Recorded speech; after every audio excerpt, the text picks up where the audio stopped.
இன்றைக்கி நம்ம ஒரு ப்ராடக்ட் ரிவ்யூ தாங்க பார்க்க போகிறோம். இது கொலாபரேஷனோ பெய்ட் ப்ரமோஷனோ கிடையாது. நான் வாங்கி யூஸ் பண்ணிவிட்டு ரிவ்யூ தான் உங்கள் கூட ஷேர் பண்ண போகிறேன். கார்லிக் பீலர் தான் வாங்கியிருக்கேன். இது எப்படி யூஸ் பண்ணுறதுன்னு பார்க்கலாமா? துபாயிலலாம் இந்த மாதிரி பொடியான பூண்டு தாங்க இந்தியா பூண்டுன்னு கிடைக்கும். அதை உரிக்கிறக்கே பாதி டைம் வேஸ்ட் ஆயிரும். அதனால் இந்த மாதிரி ஒரு மிஷின் வாங்கிட்டோன்னா நமக்கு டைம் சேவ் ஆகும்னு தான் வாங்கியிருக்கேன். நல்லாவே ஒர்க் ஆகுது. ஜஸ்ட் அவங்க கொடுத்துருக்க அந்த பட்டன் ப்ரெஸ் பண்ணாலே தோல் ஃபுல்லாக எடுத்துருது. சூப்பராக ஒர்க் ஆகிடுச்சு. குட்டி குட்டி பொடி பூண்டெல்லாம் நல்லாவே பிரிஞ்சிருச்சு. அடுத்து சின்ன வெங்காயத்தில் டெஸ்ட் பண்ணலான்னு சொல்லிவிட்டு மேலேயும் கீழேயும் கட் பண்ணிவிட்டு தோல் போட்டிருக்கேன். பல்ஸ் மோட் மாதிரி டக் டக்குன்னு ப்ரெஸ் பண்ணி எடுத்தோன்னா தோலெல்லாம் நல்லா வருது. இதை தண்ணியில் அலசும் போது ஃபுல்லாகவே பிரிஞ்சு வந்துடுது. வெங்காயத்தில் ஈரத்தன்மை இருக்கிறதுனால 100% வந்துச்சான்னு கேட்டால் இல்லைன்னு தான் சொல்லுவேன். பட் பூண்டில் உண்மையாலுமே 100% ஒர்க் ஆகுது.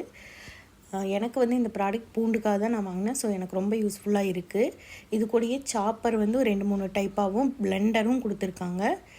ரீசார்ஜபிள் அந்த ஹெட்டு கொடுத்துருக்காங்க. கனெக்டிங் கேபிள் இருக்குது. ஒர்த்து தான். நிறையா டீலர்ஸ் இருக்காங்க. செக் பண்ணி வாங்குங்க. ப்ராடக்ட் லிங்க் வேணுன்னா கமெண்ட் பண்ணுங்கள். உங்கள் டிஎம்க்கு சென்ட் பண்ணுறேன்.